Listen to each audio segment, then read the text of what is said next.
Saludos amigos, qué grato comenzar el día meditando en la palabra de Dios. Acompáñanos en nuestro tiempo devocional. Buenos días hermanos, Dios les bendiga, un fuerte abrazo desde aquí y reflexionemos en este pasaje. Hoy nos toca el Salmo 142 del versículo 1 al 4 y dice así: con mi voz clamaré a Jehová, con mi voz pediré a Jehová misericordia. Delante de él expondré mi queja, delante de él manifestaré mi angustia. Dice, cuando mi espíritu se angustiaba dentro de mí, tú conociste mi senda. En el camino en que andaba me escondieron lazo. Mira a mi diestra y observa, pues no hay quien me quisiera conocer. No tengo refugio, ni hay quien cuide de mi vida. El propósito de este pequeño párrafo es que nosotros como creyentes podamos aprender a tener fe y confianza en nuestro Dios ante la manifestación de su misericordia, en el auxilio de nuestra angustia cuando somos perseguidos de alguna forma o de alguna manera.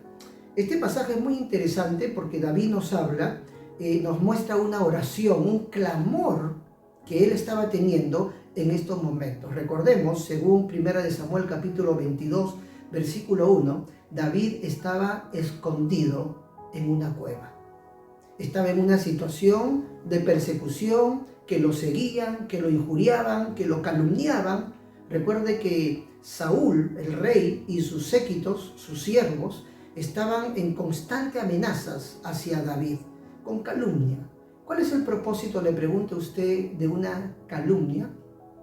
Bueno, el propósito es desprestigiar a la persona, ¿cierto? Aquí David y sus siervos, Saúl, el rey, y sus siervos estaban constantemente calumniando, persiguiendo, atemorizando a David, al punto que él se esconde en una cueva. Y el título de este pasaje es muy interesante. Si leemos cuando el título dice Masquil de David, en el hebreo, en el idioma original que está escrito en las Escrituras, el Antiguo Testamento, va a decir, masquil significa enseñanza. Es decir, en este pasaje, Dios a David y a usted y a mí también, Dios tiene una enseñanza para David. Como también Dios tiene una enseñanza diaria para usted y para mí, ¿verdad?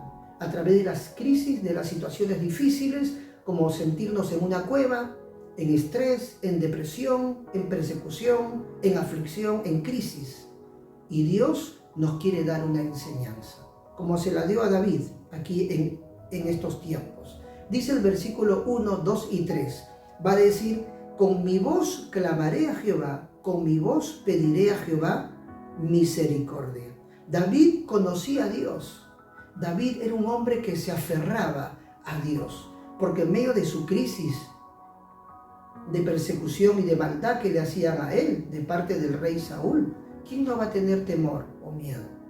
Pero en medio de esa crisis dice que David levanta la voz. Sabemos que Dios, hermanos queridos, es un Dios omnisciente, ¿verdad? Él todo lo sabe. Dios sabe nuestros pensamientos, pero hay momentos en la vida cristiana, seguramente usted también ha experimentado esto, hay momentos que nuestros pensamientos no son suficientes, sino que tenemos que, como dice el verso 1, 2 y 3, levantar la voz, clamar a Dios. Clama a mí y yo te responderé, como dicen las Escrituras. Y cuando uno va a clamar a Dios, levantar la voz de pedir al Señor auxilio, socorro ante una situación difícil, no importa el lugar. Se me viene a la mente Jonás, ¿recuerda? Cómo Jonás aprendió a clamar a Dios aún en el vientre de un pez. Aquí David, la Biblia nos enseña que él insiste, persevera en su clamor a Dios en el fondo de una cueva. Gracias a Dios por estas enseñanzas para cada uno de nosotros. ¿Sabe usted por qué Saúl, el rey, no se salió con la suya, es decir, con su cometido de matar a David? Lo persiguió, pero no pudo matarlo.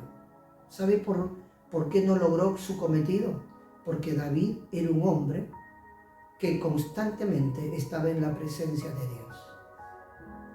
Los verbos que aparecen aquí, dice el verso 1, clamaré, pediré, en el verso 2, expondré, manifestaré. Es decir, menciona verbos de clamar al Señor. ¿Por qué Saúl no se salió con la suya? Porque David era un hombre que estaba en constante búsqueda de la presencia del Señor.